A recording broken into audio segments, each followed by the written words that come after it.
Welcome back. With us this morning is our 2 News fitness expert, Wes Cole, and you're going to answer some viewer questions today and show us how to make it work. Our first question is, how do I make my shoulders look great in my dress? From Janelle.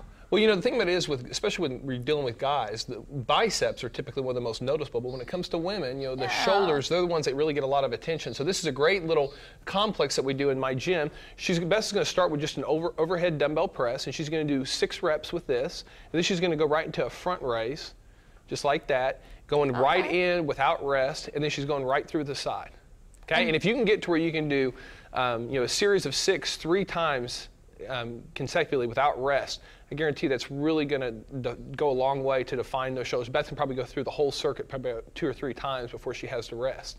And it's really good, works all 3 heads of the deltoid, and it'll really shape up those shoulders. Thank you, Beth. So you have to remember the 3 different things you got to do it all the way through. Well, remember, there's 3 different parts of the shoulder, so that's a different exercise that'll work different parts, and you don't have to go real heavy on this either. A lot of people will go a little heavy and then they start swinging.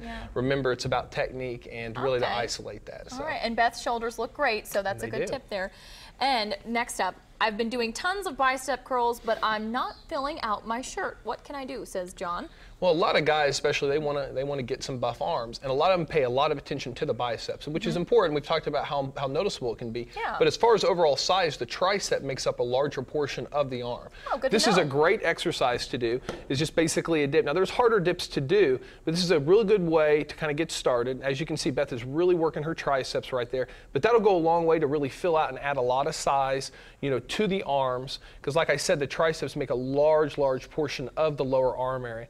Thank you, Beth. Like I said, 3 or 4 sets of 8 to 12 reps, and remember too, when it comes to triceps, especially even for the ladies, you know, forget the little kickbacks with the pink dumbbells. Your triceps, they need a little bit higher tension, you know, we've all heard of the ladies that, you know, they say, well, my arms are kind of soft back there. Go a little bit heavier, find exercise a little bit harder. Maybe you can only do 8 or 12 reps, and I guarantee you'll start feeling that tone. And that's something you could probably do even with the couch at home, you know, something simple. You don't even need to be real careful with your shoulders. Sometimes they kind of hurt people's shoulders, so you don't have to go down as low. But like I said, it's a difficult exercise, but you'll get good at it. You'll get better at it. All right. Here's the next one. What's a good exercise to tighten up the backs of my legs? From Sammy. Alrighty. Well, this exercise is great right here. All you need is maybe a book. You know, we have a phone book right here, and basically all Beth is doing is she's just coming up and just a Romanian deadlift. Now her legs are straight, but they're not locked. And I know this just little thing, just putting up your feet, you can put it on a weight plate. You'll really feel it in your hamstrings. And not only are you stretching your low back and working your low back, but I guarantee you for the ladies out there that maybe kind of had a harder time to tighten up the posterior part of their leg, try this 3 or 4 sets of 8 to 12 reps. I guarantee it'll make a difference. And it's another one that you can do at home.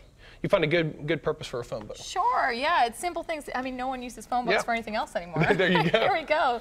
And Beth makes it look easy. Now, this is the last question. Now, I'm not sure if you're the one to answer it, but it sounds like maybe you have some good advice for us. It's, how do I get rid of my sweet tooth? From James. Well, Wes, tell us the secret. Well, I tell everybody, and I have a whole chapter of this in my book. I talk about, you know, so many people, they talk about wanting to rid their sweet tooth. But, you know, I have a friend that, you know, he's one of the top nutritionists in the world.